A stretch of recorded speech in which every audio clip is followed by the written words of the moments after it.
Ed O'Neill, the unforgettable face of Married with Children, has finally shattered decades of silence to reveal what really went on behind the cameras of one of TV's most controversial sitcoms. For years, whispers of backstage feuds, shocking tensions, and untold chaos fueled fan speculation, but now the truth is out. Ed is pulling back the curtain on secrets that are juicier, wilder, and far more explosive than anyone ever imagined. What really happened on that set?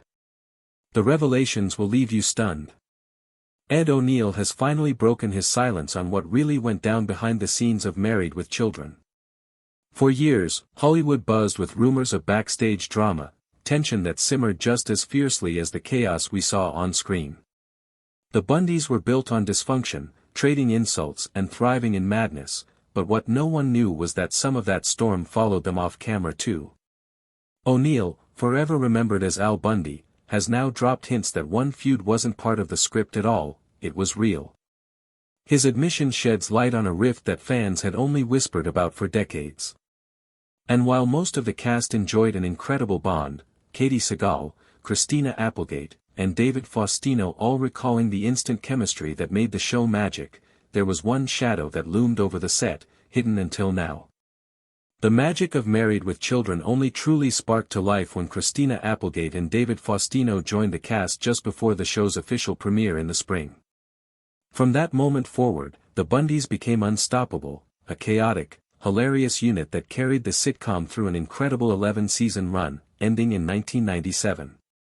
But while the Bundys thrived on screen, behind the scenes, a far darker conflict was brewing. Ed O'Neill, the face of the show, and Amanda Bearse, who played the sharp-tongued neighbor Marcy, were locked in a feud that only grew more toxic with time. According to O'Neill himself, it wasn't a single blow-up that caused the rift, it was a slow burn.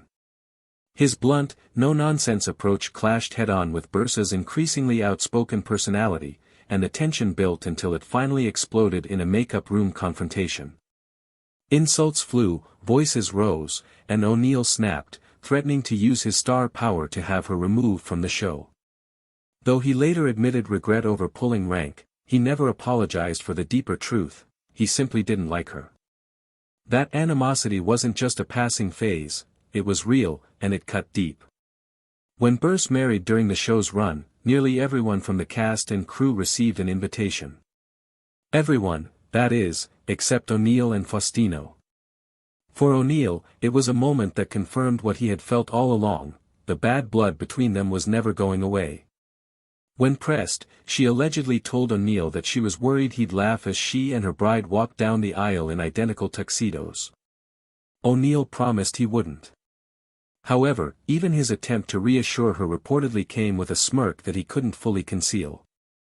Bearse's absence made it painfully evident just how strained their relationship had become. Adding to the speculation was the question of whether O'Neill's actions suggested something more profound. Was he uneasy with Bearse's sexuality? At that time, she was becoming more open about being a lesbian, and O'Neill himself had once acknowledged that this change contributed to the difficulties in their relationship. For critics, the irony was striking.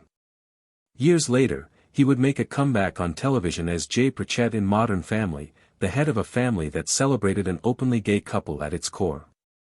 To a new generation of viewers, O'Neill became a cherished character precisely for a role that promoted acceptance. Yet, despite the ongoing feud, the rest of the Bundy cast continued to flourish alongside him. The on-screen family remained close-knit, their connection enduring long after the show concluded. Burr, on the other hand, stayed on the periphery. And now, with discussions of an animated reboot of Married with Children generating buzz, fans are wondering if this long-standing conflict could finally be resolved. Or is the old rivalry still very much alive? But before delving deeper into what O'Neill has ultimately confirmed, let's take a moment to reflect on how this groundbreaking series first came to be. From steel mills to the spotlight, the journey of Ed O'Neill. Long before Ed O'Neill took on the role of Al Bundy, the exasperated shoe salesman who made audiences burst into laughter, his life was quite different. Born in Youngstown, Ohio, on April 12, 1946, he was raised in a working-class Irish Catholic family with roots tracing back to immigrants who arrived in America during the mid-1800s. The steel mills and construction sites of Youngstown were integral to his upbringing from a young age. By the age of 14, Ed O'Neill had already traded textbooks for the grind of hard labor. He worked construction jobs, pulled shifts in a steel mill, and learned early what it meant to sweat for every dollar. That toughness never left him, shaping the man he would become, even as life carried him far from the mills and into the spotlight. Football was his first love. At Ursuline High School, O'Neill carved out a reputation as a force on the field, his passion and drive earning him a scholarship to Ohio University. But college life wasn't the dream he expected. He majored in history, pledged Delta Tau Delta, and dove into campus life, but his heart leaned more toward parties and sports than academics. Friction with his coach and disappointing grades eventually forced him to walk away after his sophomore year, an early reminder that his strong-willed nature didn't always sit well with authority. Refusing to give up, O'Neill transferred to Youngstown State University. There, he once again strapped on the pads, facing fierce competition, including a young quarterback named Roger Staubach. Yet destiny had other plans. The touchdowns weren't his future. Something deeper was calling. It was in Youngstown's theater program that O'Neill discovered a new arena, one where his discipline, grit, and presence could thrive, not on the field, but on the stage. By the time O'Neill stepped away from the football field, he was already chasing roles that demanded far more than brute strength, they demanded depth, emotion, and presence. His breakthrough came on Broadway, where he portrayed a boxer, fusing his athletic grit with his emerging passion for performance. That role would change everything. Acclaimed director William Friedkin happened to be in the audience, and impressed by O'Neill's raw intensity, offered him a small but pivotal part in the film cruising alongside Al Pacino. It was only a fleeting appearance, but it cracked open the doors of Hollywood. Soon, more opportunities followed. He landed roles in The Equalizer, a hit crime drama, and stepped into the daunting shoes of NYPD detective Jimmy "Popeye" Doyle in the television film Popeye Doyle. While Gene Hackman's legendary performance in The French Connection loomed large, O'Neill proved he could embody hard-edged, streetwise characters with an authenticity that set him apart. Audiences may not have realized it then, but O'Neill was quietly laying the foundation of a career that was about to explode. From the steel mills of his youth to the football fields of Ohio, from Broadway stages to gritty crime dramas, every step seemed to be guiding him toward the role that would not just define his career, but cement his place in television history. How he was cast in Married with Children is now the question. To find out, stay with us. The birth of the Bundy broke all the rules. A whole different style of show was subtly developing from the time Ed O'Neill started to gain popularity on television. When authors Michael G.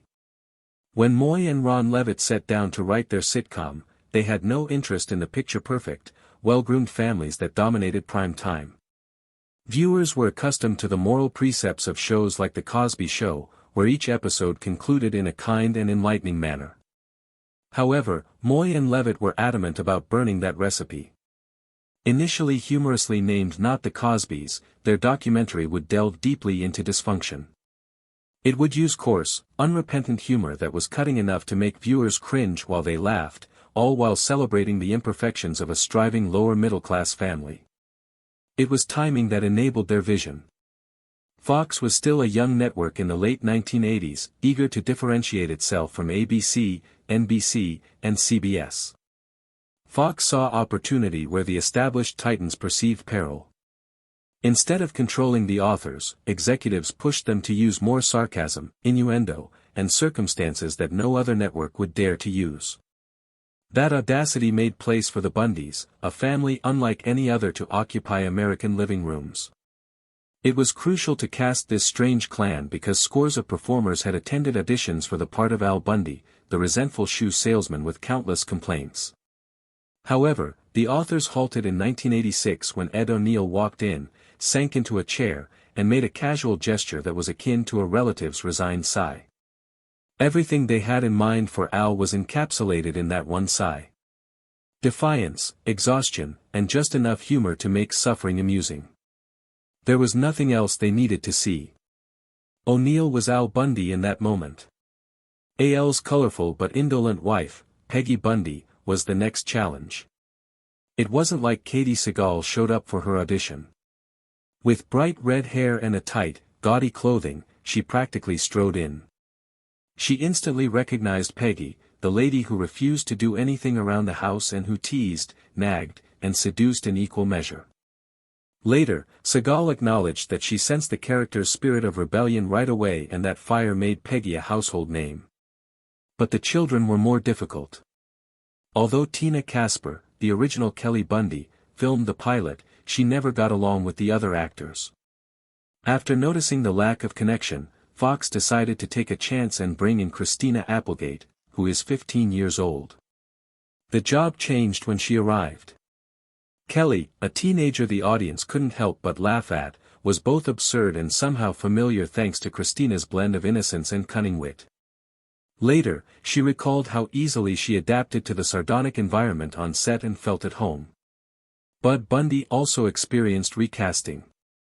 The initial choice was Hunter Carson, but the chemistry fell apart once more. After 12-year-old David Fino's audition, everything fell into place. He was anxious while reading scripts full of adult humor, but his ability to accept Bud's underdog energy, awkward, ambitious, and constantly cunning, gave the show its final piece. In addition to the Bundys, the show needed the neighbors as a counterbalance. In that capacity, Amanda Burr played Marcy Rodas, the refined counterpoint to Al's pessimism. Her incisive delivery brought order to the mayhem, and her relationship with O'Neill added a further level of parody. Burr subsequently acknowledged that the group had a tinge of skepticism in the beginning, but that soon changed to a camaraderie that lasted for weeks. While Applegate said the cast formed a small family both on and off screen, Sagal recalled that O'Neill made her laugh almost instantly. More than any plot, the Bundys' advantage came from their immediate chemistry. Fox executives were taken aback when the pilot was eventually delivered. Although they acknowledged the unmistakable connection and scathing humor, they cautioned that the supporting parts needed more vigor. They knew what they had, though. A show that was more than just humorous. It was thought-provoking. Its rough edges were visible.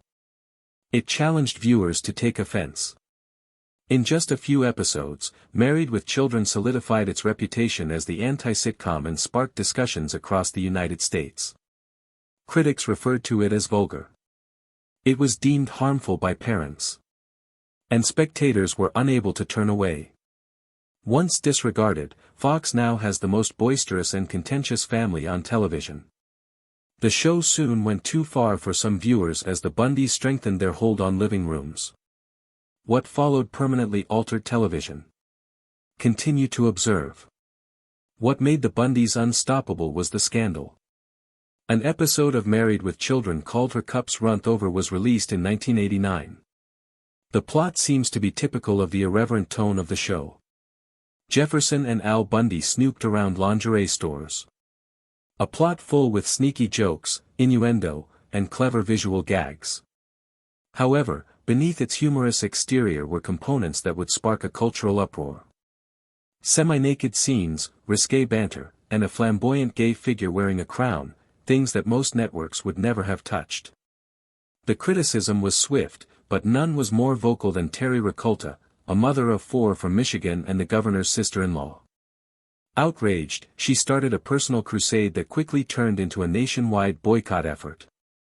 Ralta warned corporate behemoths in letters that their advertising funds were funding unethical material that was detrimental to families. Within weeks, major sponsors including Gillette, Coca-Cola, and Warner Lambert openly retracted their advertisements when her fury made national headlines.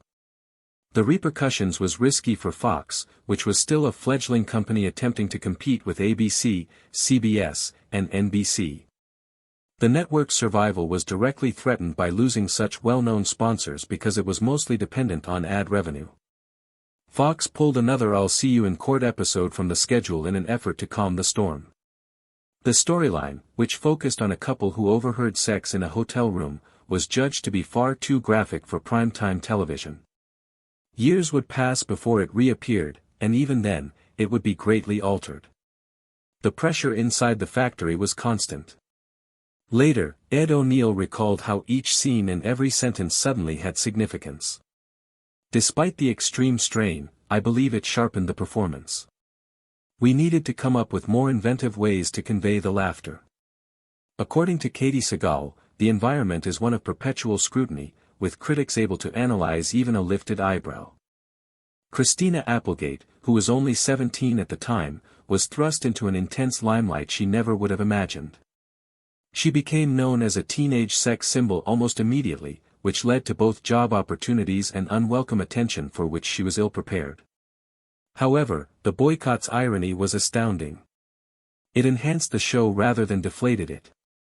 Prior to the scandal, Married with Children's national ratings hovered around number 48.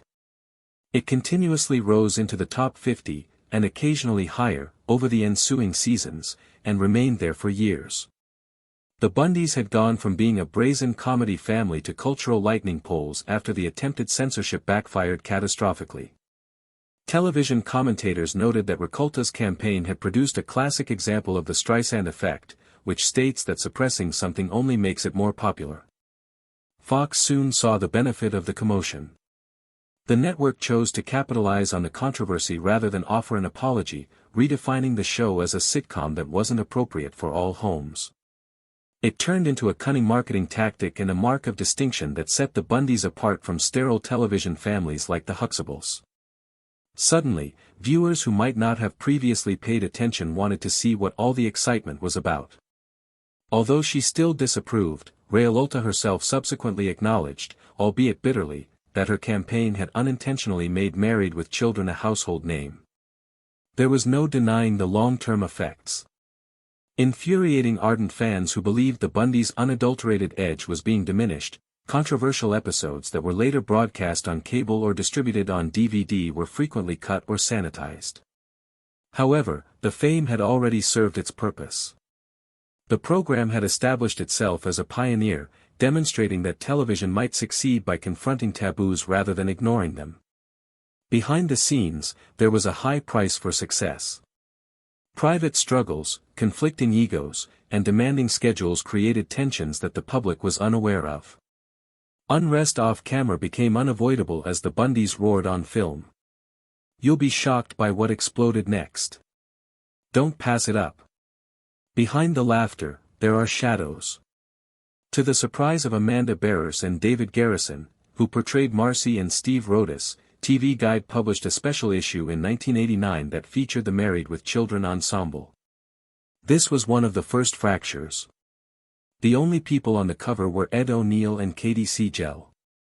While Ed chose to remain silent and ultimately acknowledged years later that his lack of protest was a mistake, Amanda felt marginalized as a result of the exclusion. It made a lasting impression, something I didn't anticipate. By 1993, their working relationship had become even more strained. Ed was purposefully taken off of the guest list when Amanda got married, citing his potential to cause discomfort to others. Ed took it personally, and he didn't try to hide his resentment in subsequent interviews. An enduring estrangement had developed from what had started out as a professional slight. However, the tale behind the scenes was not just about tension. A real-life tragedy occurred in 1991 when Katey Sagal lost her unborn child 7 months into her pregnancy. Because viewers expected Peg Bundy to have a new child, the pregnancy was already woven into the plot of the show. The writers had to abruptly change course after the tragic loss. In order to prevent Katey from experiencing her loss again, the intended delivery of a Bundy baby was reworked as nothing more than a dream scene. She later referred to it as the most agonizing time in her life. Even while her co-workers silently supported her, the attempt to fill that gap the following year simply made things worse. In an attempt to update the plot, authors included Seven, Peggy's little nephew, in 1992, but fans reacted negatively. The persona was ridiculed in the influx of letters as being obtrusive and inappropriate. After just one season, Seven disappeared from the show with no on-screen explanation due to the intense outrage. It ended up being one of the show's rare creative blunders and served as a reminder that the Bundy formula was too clear-cut and unique to be altered. It was not an easy situation, even on normal filming days. Every episode was recorded live in front of almost 3,000 viewers, which ensured sincere laughing but also put constant pressure on the actors. The cast was under continual examination, and performances had to be flawless the first time. The majority of the physical humor was performed by Ed O'Neill, who frequently staged pratfalls, fictitious fights, and exaggerated stunts. These caused him to sustain a number of small wounds throughout the years, which was a secret consequence of Al Bundy's sulky demeanor. The emotional burden was even greater for Katie. She had to put herself back in Peg's shoes when she returned to the set following her loss. Sardonic, sharp-tongued character, acting as though nothing had changed. There was a stark contrast between her on-screen laughter and her actual anguish. A delicate balancing act that demonstrated the extent of the actor's sacrifices to keep the play going. And yet, in the midst of the stress, there were moments of true tenderness. The ensemble frequently had genuine intimacy off-camera, Christina Applegate said, despite the ongoing stress of filming and the dysfunctional family on show. Nevertheless, the demanding schedule, high expectations from the live audience, and ongoing publicity caused rifts that occasionally deepened into hostilities. Perhaps America's most outlandish television family was the Bundys. For the performers that portrayed them, however, it took much more than simply delivering their lines to make it through the program. What transpired behind the scenes was only half the tale when controversy took center stage. The Bundys were used as conversation starters on film, provoking fury at one point and hilarity at another. Episodes that took American television farther than most at the time dared to push it exposed the show's sharpest edges. Al Bundy's quest for a discontinued bra was the focus of the 1989 episode Harrop's Runt Over. Originally intended as ridiculous humor, it instead sparked nationwide protests. Parents demanded that Fox cancel the series completely, and the criticism became so strong that boycott campaigns were started. Ironically, though, the uproar merely increased viewership, making the Bundys appear to be untouchable cultural dissidents. The show had previously pushed the boundaries of television. In I'll See You in Court, another notorious incident, a couple learned they had been unwittingly recorded on a hotel sex tape. Because the plot was so controversial, Fox postponed the show for years out of concern about negative reactions. It was already regarded as one of the most censored sitcom episodes of its period when it eventually made a comeback in the middle of the 1990s. But the headlines weren't just about mature comedy. The show frequently satirized current hot-button subjects. While no man presented Al Bundy's men's organization, which was founded to criticize feminism, The Egg and I made fun of animal rights advocates. Some hailed the show as a scathing caricature of both sides' radicalism, while others denounced it as misogynistic. Later, Ed O'Neill himself clarified that he always viewed No Man as a means of making fun of excessive conduct rather than endorsing it. The debate persisted despite the nuance, and following reruns frequently saw dialogue trimmed or softened to adhere to more stringent television standards due to pressure from advocacy groups. Nevertheless, on-set improvisation flourished. Ed in particular gained notoriety for impromptu remarks in scenes set in bowling alleys or shoe stores. Numerous of these spontaneous remarks managed to evade detection and turned into legendary quotes that fans cited decades later as though they had always been in the script. To further emphasize its irreverence, the show frequently relied on noteworthy guest stars. Comedian Sam Kinison stood out because his wild energy was a wonderful fit for the Bundy vibe. Ratings skyrocketed as a result of his appearance, demonstrating that the humor of the show could be enhanced by the proper outsider. While traveling, Christina Applegate heard it on the radio and learned about it. There was stillness instead of a last celebration at the farewell conference. Ed would put it simply years later. I want to preserve the fact that we laughed a lot. Each of the Bundy cast members carved out new routes once the curtain fell. Beginning in 2009, Ed recast himself as Jay Pritchett on Modern Family, garnering praise and nominations for an Emmy for portraying a very different type of father. With her Golden Globe-winning performance as Gemma Teller in Sons of Anarchy, Katie Sagal revealed Peg's humorous exterior. After establishing a new legacy with Dead to Me, Christina Applegate's career was drastically altered in 2021 when she disclosed that she had been diagnosed with multiple sclerosis. While Amanda Bears flourished as a filmmaker and eventually spoke candidly about her long-rumored conflicts with Ed at fan conventions, David Fino transitioned into voice acting for animated programs. It is remarkable that Married with Children has remained relevant for almost 30 years after its conclusion. Younger audiences who are shocked that such a daring sitcom existed in the late 1980s and early 1990s have been exposed to the Bundys thanks to streaming services like Hulu and Peacock. With critics praising the series as the show that paved the way for The Simpsons, Family Guy, and It's Always Sunny in Philadelphia, viewership is still rising globally. As Katie Siegel noted, "We broke every mold of the family sitcom. The Bundys were real, even though they weren't flawless." However, did you know that one specific individual was never intended to be cast as an actor on the Married with Children set? Stay on because Ed O'Neill's final revelation will astound you. The casting gamble that almost didn't work out. In actuality, one of the Bundys was never supposed to be there in the first place, even as they solidified their legacy in television history. Ed O'Neill had no intention of becoming a sitcom star when he arrived in Los Angeles. He was a Youngstown, Ohio-born actor with theater training who focused on serious parts for his career. He played Lenny in Of Men on stage in Hartford, a performance that was more about silent despair than jokes. A casting director who was visiting the family happened to be sitting in the audience one night as O'Neill gave his all to that heartbreaking role. He wasn't searching for TV talent, but he was struck by O'Neill's silence. An impression that would stick in his mind. Months later, the same director learned that Fox was having trouble finding a replacement for the character of a battered shoe salesman in a brand new sitcom. He recommended the most unlikely applicant, a dramatic theater performer with no experience in humor.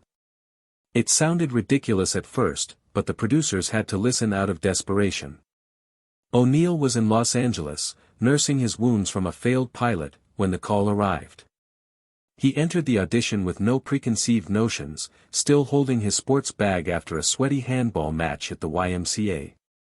Before him, the majority of actors had given their lines in a loud, frenzied, even cartoonish manner, a la Jackie Gleason. O'Neill took a different route. He recalled his uncle, a judge who accepted life's setbacks with composure. If the canine turned into Run Over, his uncle might sigh and ask, "What's for dinner?" With that equal tone, O'Neill read Al Bundy as a person who wasn't indignant a lot as defeated. Resigned to an existence that by no means were given higher, the manufacturers, Ron Levitt and Michael Moy, burst out laughing. For the first time, they saw Al Bundy not as a clown, but as a man whose bitterness made him humorous. They knew right away that they had located their lead. But the executives at Fox noticed nothing however risk.